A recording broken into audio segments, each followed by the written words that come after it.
Hello and welcome to Options Guide TV on this Wednesday shortened holiday trading week. Happy Thanksgiving to everybody, because I don't think I will see any of you out there on this happy Thanksgiving this Thursday. A lot of football going on. Amazon able to secure their Black Friday football game once again, which I think that is awesome marketing, and that Amazon, well, they don't ever cease to surprise you. And because of that, we actually looked at buying some deep into money option contracts. We had a lot of trials and tribulations with Nvidia. If you blinked, it didn't happen. But news item hit on Tuesday morning, basically saying that Meta and Google are doing something for chips, and the headline kind of implied that Google was making an AI chip, which really wasn't the case. It was Broadcom and their partnership with them. But bottom line is that Meta is trying to make sure that they have chips. They're securing a deal with them worth billions. And so everybody, I guess, all of a sudden assumed that the NVIDIA chips were useless, and the stock went down to 175, went down about $5 or $6 on that news. I assumed that it would come back. I didn't think it would already be back. So now it was not even news, which really what it was. I mean, it's interesting. NVIDIA has a stronghold on it. They don't have a monopoly when it comes to chips. I think it's good to have without a doubt, in the marketplace, it's better to have more than one person that can make a chip that can be useful for AI. And NVIDIA still has, they're still the largest company in the world. There are always opportunities. Intel at one point in time was a champion, and Intel, now is struggling to survive at this point in time. So interesting enough that all happened. But with that said, I do want to sell some calls on NVIDIA, and I'm going to sell calls on everything that we did going on the Monday show, which ended up being kind of an extended session. So I want to do that, and also think about this in your portfolio. Getting to the end of the year, do you want to sell some stocks? Do you want to take some capital losses? Do you want to take some capital gains? I like to use covered calls around those stocks that I want to sell. So you're actually selling the call to try to get the stock taken away from you. And so in that case, I always want to, I err to selling too close to where the strike is at, and bringing in some income above and beyond, any dividends the stock can even pay. All right. So first of all, let's look at an SPX trade. So we got to get to it. I always get a little long-winded at the beginning of the show, but I'm going to look at doing an SPX. One day I got to have a trade on 0DTE Butterfly. And I'm going to compare two of them. Gosh, it looks like the market's doing what it did to me before. It's moving as I'm trying to get the trade set up.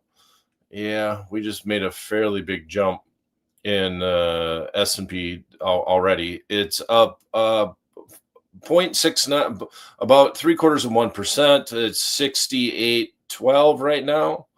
68.13 via this platform on the derived value. But okay, so let's look at this butterfly. We got the 67, 68, 840. It was just $7. Dang it. Okay.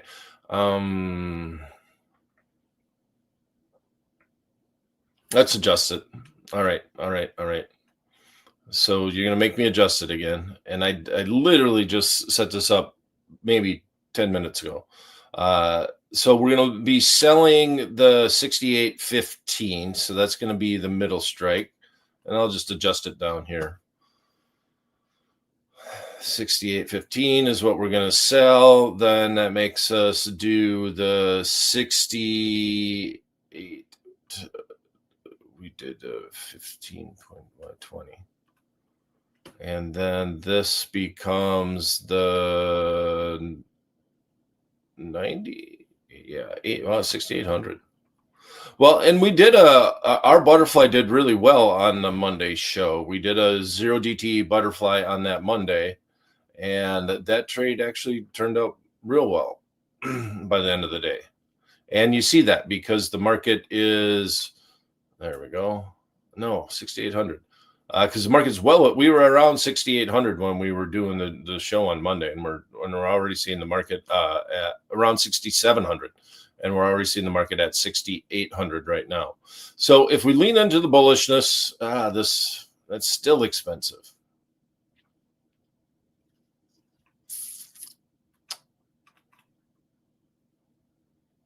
Let's see where this comes in at.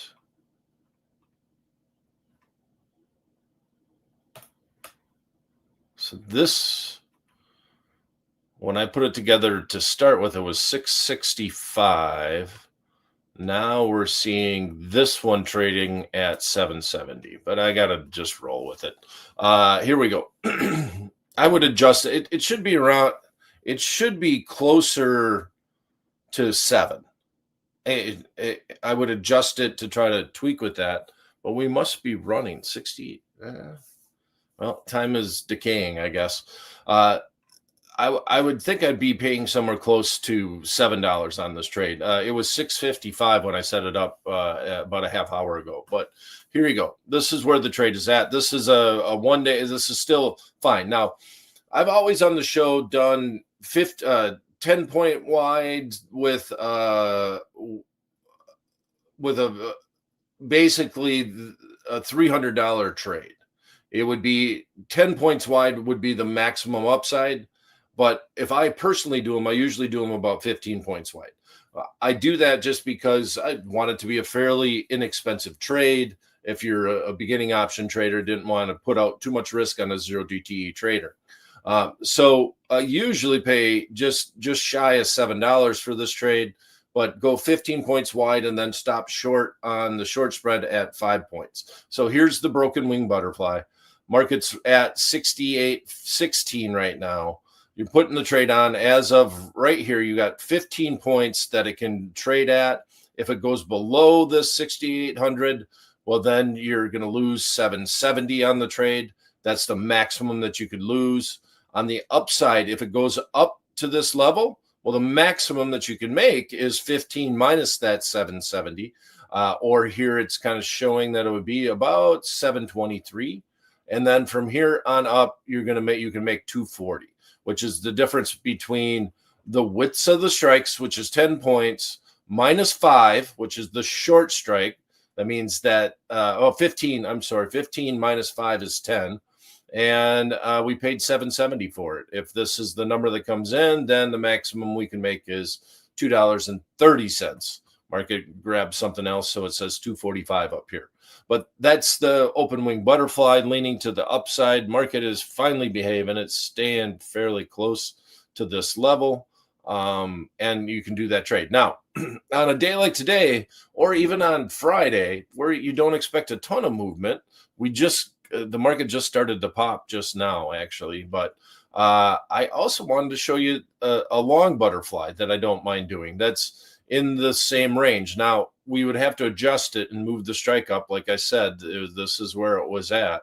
But in this instance, looking at doing 15 point, we're going 20 points wide. Let's send it to the ticket.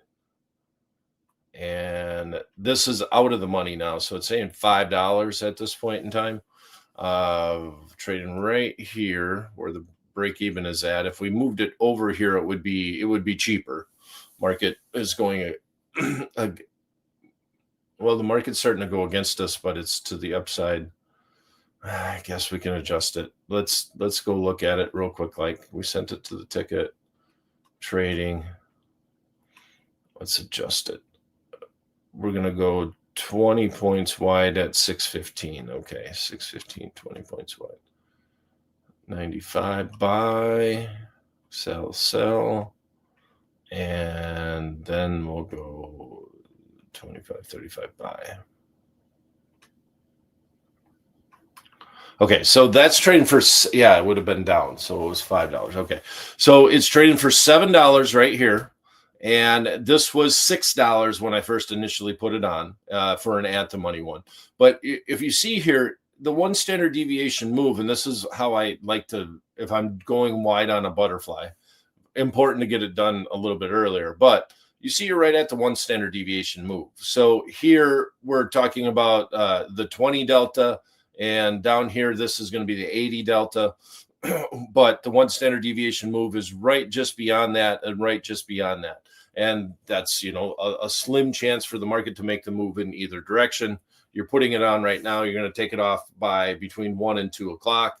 And that is, that's the trade. And that's, if you're setting up something that you don't need to be directional on, you can go a little bit wider.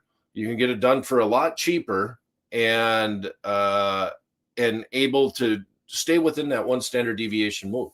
And normally, like I said, 10:30, there's a big difference between getting it on at 10:30 and getting on at 11:10.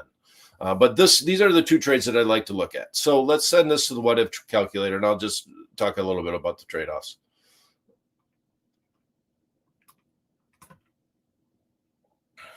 Okay, so if we have this position on, well, I guess I emphasized it. Want to pay like $6? We're paying $7 for it right now. But with that said, if it goes below this range or above this range, you could lose that potential $7. Now, you're going a little bit wider. You're going 20 points wide, as opposed to when you do the open wing butterfly. We're only going 15 points wide here, which means if the market goes down more than 15, right, we're outside of that range as far as that strike is concerned. And then we stop short here. So the trade-off is that we don't have as much room to run to the downside, but if we are bullish, if we lean to the bull side where the market is right now is heading bullish, we can get them done for almost the same price.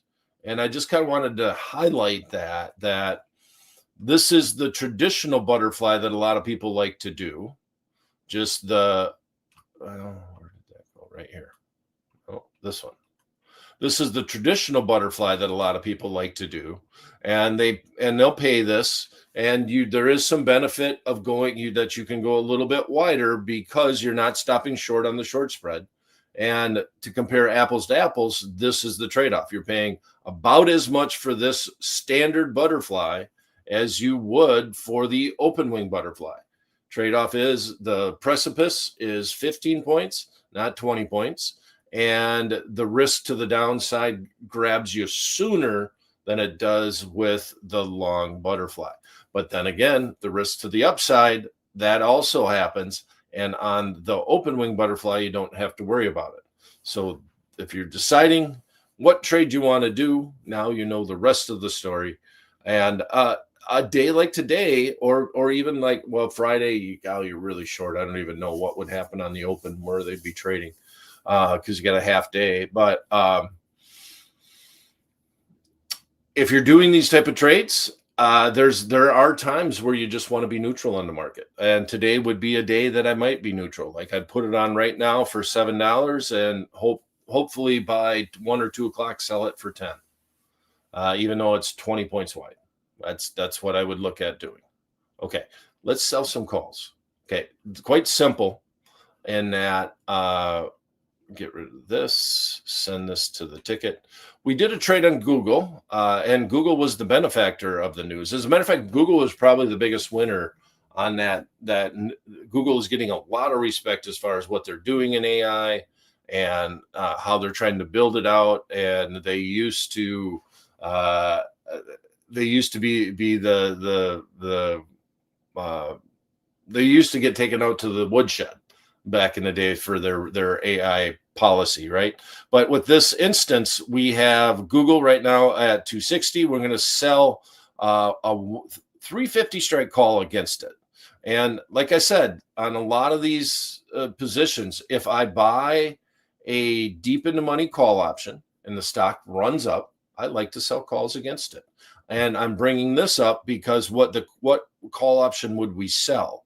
So let's send this to the ticket. And Google, and we did. Okay. I always want to err to being short as far as time is concerned, or Amazon or Alphabet. I'm sorry, if you want to use the right name for the company.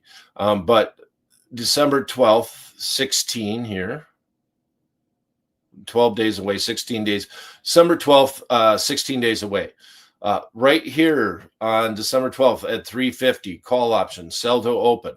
Well, if you notice, the 350 has a delta that's right around between 12. I'd usually sell something that's between 10 and 15 delta.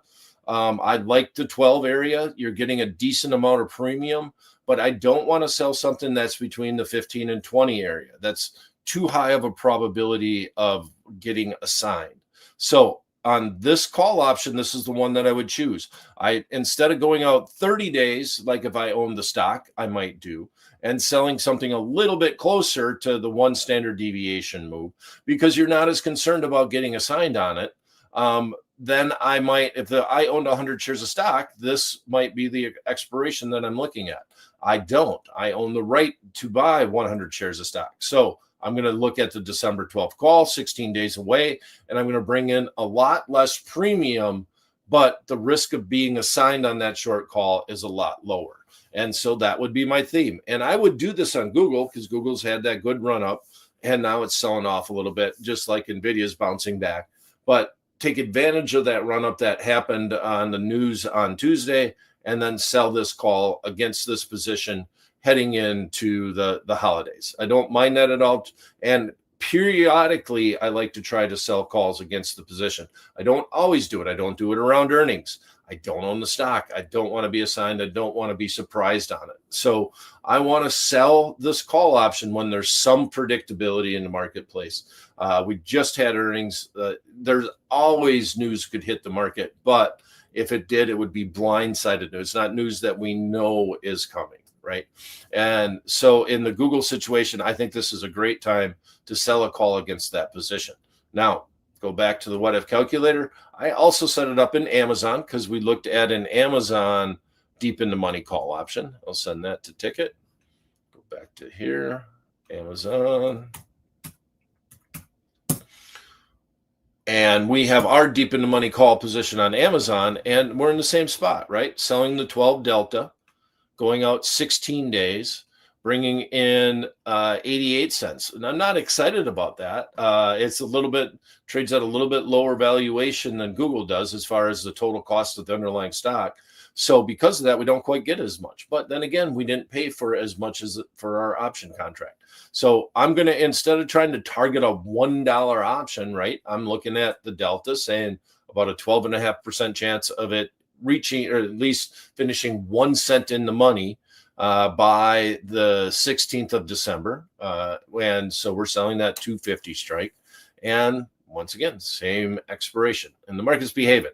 So they're not moving against me. So this is where the delta was when I started, when I set up the trades, and the market is behaving right now. So the last one, and this one I might wait to do. I'm just going to give you an option out here. But we're actually down a little bit on the Nvidia trade. When we did Nvidia on Monday, the stock was at around 183 and we're at 180. So it did get beaten up, but it came all the way back. I mean, it was at 175 and the pre-market, it got down to about 172.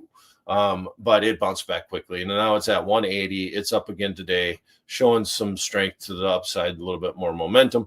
But here's the 13 delta. We're selling this, trading for $1, going out once again, 16 days. Don't mind the trade. I just usually, if I buy a stock substitute, which is what I think these option contracts are, going out to June 16th, 146 strike call option, trading for about $49 actually is about where it was at. When we put it on, I actually have the number right here. What did we pay for it?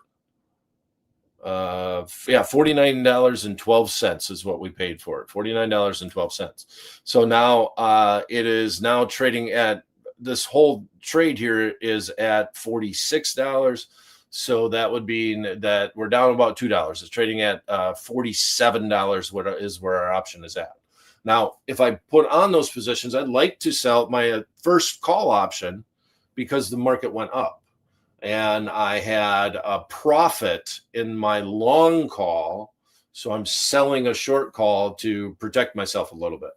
And so because normally if you're buying it because you think it's going to go up, right? So why buy it and sell the call right away? In these situations where I don't own the stock, I own an option that acts like the stock, I'm much more selective on when I'm going to sell my call. It's not the wheel strategy when you own the stock where you're selling the call, you sell the put to buy it, you get the stock, you sell the call against it. If that expires, you sell another call, you sell another call, sell another call until it gets called away, and then you know that sell another put to buy it again.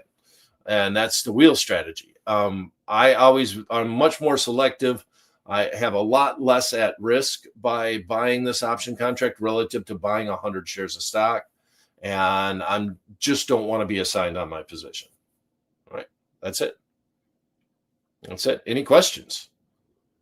Is there anybody out there? I know it's the holiday. Most people are probably already on the road, not thinking about option trading today, but one last full day of markets before we hit the holiday. Well, everybody have a happy Thanksgiving. We'll be back on Monday. There'll be a show out there. I'll pick out a good one, but it will be a repeat of previous show. And then on Monday, we'll be back again for the next edition of Options Guy TV inside the Tradier Hub. Hope to see you in the hub.